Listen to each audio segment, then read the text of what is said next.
ನಾವು 5ನೇ ತರಗತಿ ಗಣಿತ ಅಧ್ಯಾಯ 3 ಮಾನಸಿಕ ಗಣಿತ ಅಭ್ಯಾಸ 3.1ರ ಲೆಕ್ಕಗಳನ್ನ ವೀಕ್ಷಿಸೋಣ. ಅಭ್ಯಾಸ 3.1 ಮೊದಲನೆಯದಾಗಿ ಕೆಳಗಿನ ಸಂಖ್ಯೆಗಳನ್ನು ಸಾವಿರ ಸ್ಥಾನದ ಸಮೀಪಕ್ಕೆ ಅಂದಾಜು. ತರಗತಿ ಗಣಿತ ಅಧ್ಯಾಯ 3 ಮಾನಸಿಕ ಗಣಿತ ಅಭ್ಯಾಸ 3.1ರ ಲೆಕ್ಕಗಳನ್ನ ವೀಕ್ಷಿಸೋಣ. ಅಭ್ಯಾಸ 3.1 ಮೊದಲನೆಯದಾಗಿ ಕೆಳಗಿನ ಸಂಖ್ಯೆಗಳನ್ನು ಸಾವಿರ ಸ್ಥಾನದ ಸಮೀಪಕ್ಕೆ ಅಂದಾಜಿಸಿ. ಕೆಳಗಿನ ಸಂಖ್ಯೆಗಳನ್ನು ಸಾವಿರ ಸ್ಥಾನದ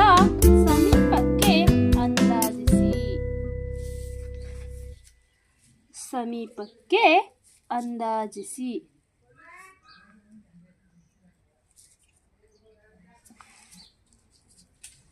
ಮೊದಲನೇ ಲೆಕ್ಕ 7547. ಇಲ್ಲಿ ನಮಗೆ ಸಾವಿರ ಸ್ಥಾನದ ಸಂಖ್ಯೆಗಳನ್ನು ಸಮೀಪಕ್ಕೆ ಅಂದಾಜಿಸಲು ಹೇಳಿದ್ದಾರೆ. ಸಾವಿರ ಸ್ಥಾನದ ಸಮೀಪಕ್ಕೆ ಅಂದಾಜಿಸಬೇಕಾದರೆ ಅದರ ಇಂದಿನ ಸಂಖ್ಯೆಯಾದ 100ರ ಸ್ಥಾನವನ್ನು ನಾವು ವೀಕ್ಷಿಸಬೇಕು. 100ರ ಸ್ಥಾನವನ್ನು ವೀಕ್ಷಿಸಬೇಕು. ಅಲ್ಲಿ ಕೊಟ್ಟಿರುವ ಸಂಖ್ಯೆಗಳನ್ನು ಸಾವಿರ ಸ್ಥಾನಕ್ಕೆ ಅಂದರೆ ಅದರ ಇಂದಿನ ಸ್ಥಾನ, 10,000 ಸಂಖ್ಯೆ ಅಂದರೆ ಅದರ ಇಂದಿನ ಸ್ಥಾನವಾದ ಸಾವಿರ ಸ್ಥಾನ, ಲಕ್ಷದ ಸ್ಥಾನ ಅಂದರೆ ಅದರ ಇಂದಿನ ಸಂಖ್ಯೆಯಾದ 10,000 ಸ್ಥಾನ, 10ರ ಸ್ಥಾನ ಅಂದರೆ ಅದರ ಇಂದಿನ ಸಂಖ್ಯೆಯಾದ ಬಿಡಿ ಸ್ಥಾನ. ಅಂದರೆ ಕೊಟ್ಟಿರುವ ಸಂಖ್ಯೆಗಳ ಸ್ಥಾನದ ಹಿಂದಿನ ಸ್ಥಾನಕ್ಕೆ ಅಂದಾಜಿಸುವುದು ಎಂದರ್ಥ. ಇಲ್ಲಿ ಕೆಳಗಿನ ಸಂಖ್ಯೆಗಳನ್ನು ಸಾವಿರ ಸ್ಥಾನದ ಸಮೀಪಕ್ಕೆ ಅಂದಾಜಿಸಲು ಹೇಳಿದ್ದಾರೆ. ಹಾಗಾಗಿ ನಾವು ಕೊಟ್ಟಿರುವ ಲೆಕ್ಕದಲ್ಲಿ 100ರ ಸ್ಥಾನವನ್ನು ವೀಕ್ಷಿಸೋಣ. 100ರ ಸ್ಥಾನದಲ್ಲಿ ಸಂಖ್ಯೆ 5 ಇದೆ. 0, 1, 2, 3, 4 ಇದ್ದರೆ ಹಿಂದಿನ ಸಂಖ್ಯೆಯಲ್ಲಿ ಯಾವುದೇ ಬದಲಾವಣೆ ಇಲ್ಲ. ಹಿಂದಿನ ಸಂಖ್ಯೆಯಲ್ಲಿ ಯಾವುದೇ ಬದಲಾವಣೆ ಇಲ್ಲ. 5, 6, 7, 8, 9 ಇದ್ದರೆ ಇಂದಿನ ಸಂಖ್ಯೆಗೆ ಒಂದು ಸಂಖ್ಯೆ ಹೆಚ್ಚಾಗುತ್ತದೆ. ಇಂದಿನ ಸಂಖ್ಯೆಗೆ ಒಂದು ಸಂಖ್ಯೆ ಹೆಚ್ಚಾಗುತ್ತದೆ. ಇದು ತುಂಬ ಇಂಪಾರ್ಟೆಂಟು ಮಕ್ಕಳ. ಅಂದರೆ ಕೊಟ್ಟಿರುವ ಸಂಖ್ಯೆಗಳ ಸ್ಥಾನದ ಸಮೀಪ ಸ್ಥಾನವನ್ನು ನೋಡಿದಾಗ ನಾವು ಅದರ ಇಂದಿನ ಸ್ಥಾನಕ್ಕೆ ಹೇಗೆ ಹೋಗುತ್ತೇವೋ ಹಾಗೆ ಇಂದಿನ ಸ್ಥಾನದಲ್ಲಿರುವ ಅಂಕಿಗಳ ವ್ಯತ್ಯಾಸ ಅಂದರೆ ಇಂದಿನ ಸಂಖ್ಯೆಗೆ ಒಂದು ಸಂಖ್ಯೆ ಹೆಚ್ಚಾಗಬೇಕಾ ಅಥವಾ ಅದೇ ಸಂಖ್ಯೆ ಬರಿಬೇಕಾ ಅನ್ನೋದು ಕೂಡ ಇದರಲ್ಲಿ ನಾವು ತಿಳ್ಕೊತಾ ಹೋಗಬೇಕಾಗುತ್ತೆ. This is very important notes ಅಂತ ಹೇಳ್ಬೋದು. ಸೊ ಈಗ ನಾವು ಮತ್ತೆ ಲೆಕ್ಕಕ್ಕೆ ಬರೋಣ. 7,547 ಇದರಲ್ಲಿ 100ನೇ ಸ್ಥಾನದಲ್ಲಿ 1000 ಸ್ಥಾನಕ್ಕೆ ಅಂದಾಜಿಸಲು ಹೇಳಿದ್ದಾರೆ. ಹಾಗಾಗಿ 100ರ ಸ್ಥಾನದಲ್ಲಿ ಸಂಖ್ಯೆ 5 ಇದೆ. ಬಿಡಿಯ ಸ್ಥಾನಕ್ಕೆ 0, 10ರ ಸ್ಥಾನಕ್ಕೆ 0.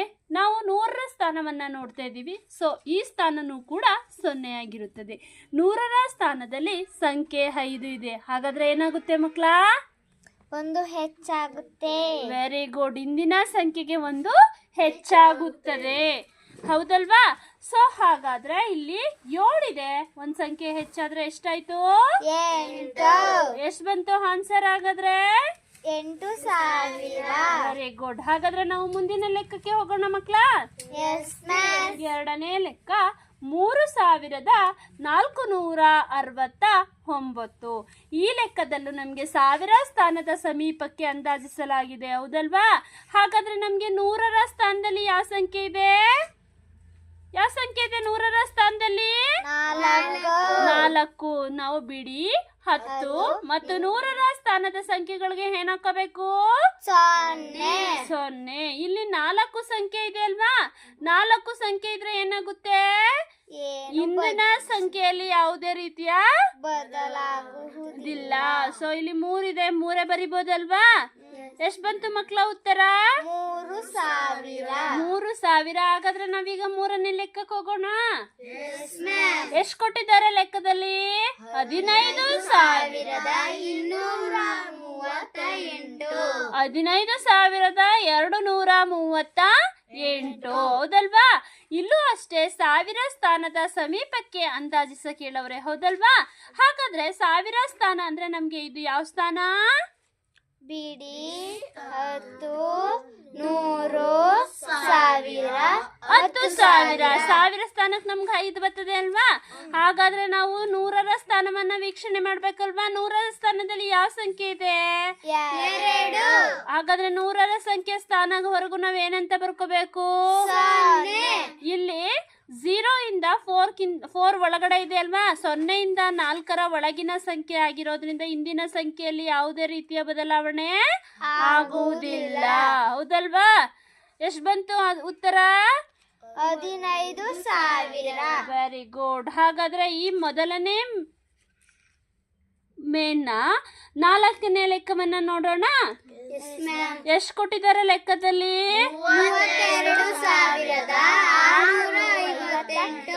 Very good. 32,658.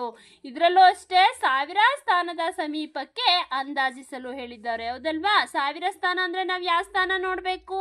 100ರ ಸ್ಥಾನ. ಯಾವ ಸ್ಥಾನ? 100ರ ಸ್ಥಾನ. ಹೌದಲ್ವಾ? 100ರ ಸ್ಥಾನದ ಸಂಖ್ಯೆಗಳ ಜಾಗಕ್ಕೆ ಏನ್ ಬರ್ಕೋತೀವಿ? 0. ಇಲ್ಲಿ 5ಕ್ಕಿಂತ ಹೆಚ್ಚಾಗಿದೆಯಲ್ವಾ? 5, 6, 7, 8, 9 ಇದ್ದರೆ ಹಿಂದಿನ ಸಂಖ್ಯೆ ಒಂದ್ ಸಂಖ್ಯೆ ಏನಾಗುತ್ತೆ? ಹೆಚ್ಚಾಗುತ್ತೆ. 2 + 1 ಎಷ್ಟು ಹಾಗಾದ್ರೆ? 3. ಹೌದಾ? 3ಗೆ 3. ಎಷ್ಟು ಬಂತು ಮಕ್ಕಳ ಉತ್ತರ? 33. ಎಷ್ಟು ಬಂತು ಮಕ್ಕಳು ಉತ್ತರ? 33,000. Very good. ಹಾಗಾದ್ರೆ ನಾವು ಈಗ 2ನೇ ಮೇನ್ ಲೆಕ್ಕಕ್ಕೆ ಹೋಗೋಣವಾ?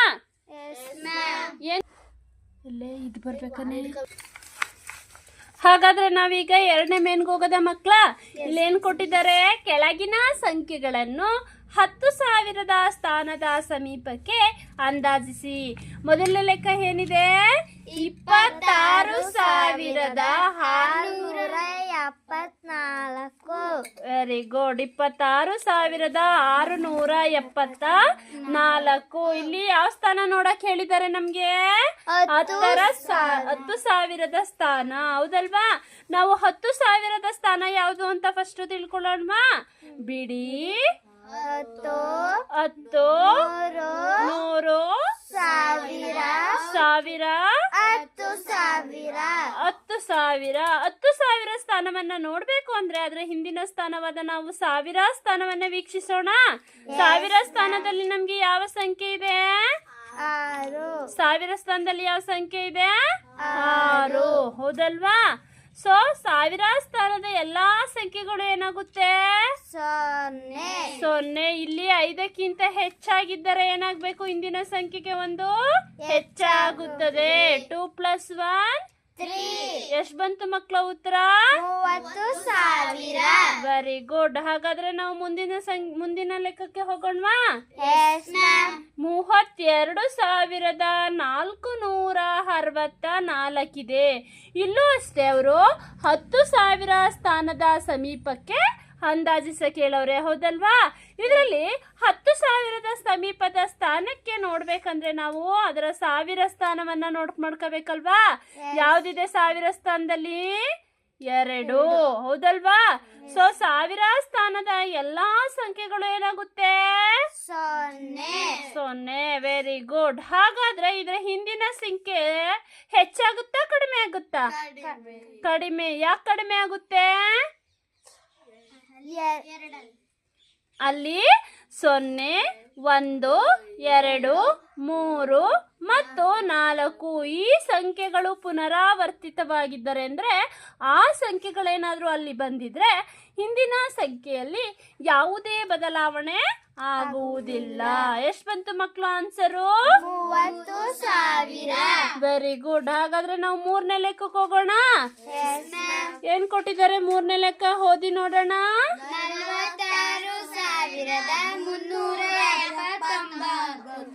46,379. ಇದರಲ್ಲೂ ಅಷ್ಟೇ 10,000 ಸ್ಥಾನದ ಸಮೀಪಕ್ಕೆ ಅಂದಾಜಿಸಲು ಹೇಳವ್ರೆ, ಹೌದಲ್ವಾ? 10,000 ಸ್ಥಾನದ ಸಮೀಪಕ್ಕೆ ಅಂದಾಜಿಸ್ಬೇಕಂದ್ರೆ ನಮ್ಗೆ 1000 ಸ್ಥಾನದಲ್ಲಿ ಯಾವ ಸಂಖ್ಯೆ ಇದೆ? 6. ಯಾವ ಸಂಖ್ಯೆ ಇದೆ? 6. ಹಾಗಾದ್ರೆ ಅಲ್ಲಿವರೆಗೂ ಸಂಖ್ಯೆಗಳೇನಾಗುತ್ತೆ ಮಕ್ಕಳ? 0. ಇಲ್ಲಿ 6 ಇರೋದ್ರಿಂದ ಹಿಂದಿನ ಸಂಖ್ಯೆಗೆ ಒಂದ್ ಏನಾಗ್ಬೇಕು? ಹೆಚ್ಚಾಗಬೇಕು.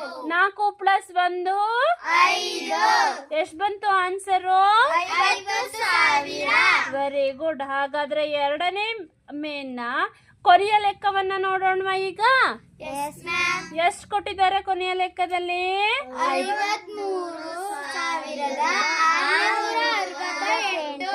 53,668. ಈ ಲೆಕ್ಕದಲ್ಲೂ ಅಷ್ಟೇ ನಮ್ಗೆ 10,000 ಸಮೀಪದ ಸ್ಥಾನಕ್ಕೆ ಅಂದಾಜಿಸಲು ಹೇಳಿದ್ದಾರೆ, ಹೌದಲ್ವಾ? ಬಿಡಿ 10, 100, 1000, 10,000. ಹಾಗಾದ್ರೆ 1000 ಸ್ಥಾನದಲ್ಲಿ ನಮ್ಗೆ ಯಾವ ಸಂಖ್ಯೆ ಕಾಣಿಸ್ತಾ ಇದೆ? 3. ಅಲ್ಲಿನವರೆಗಿನ ಸಂಖ್ಯೆಗಳು ಏನಾಗ್ಬೇಕು? 0. ಇದೇನಾಗುತ್ತೆ? ಹಾಗಾದ್ರೆ ಇದು ಕೂಡ 0ನೇ ಅಲ್ವಾ? ಇಲ್ಲಿ ಹಿಂದಿನ ಸಂಖ್ಯೆಗೆ ಹೆಚ್ಚಾಗ್ಬೇಕಾ ಅದೇ ಸಂಖ್ಯೆ ಬರ್ಬೇಕಾ? ಅದೇ ಸಂಖ್ಯೆ. Very good. ಅದೇ ಸಂಖ್ಯೆ ಬರುತ್ತೆ. ಕಾರಣ ಯಾಕಪ್ಪ ಅಂದ್ರೆ 0, 1,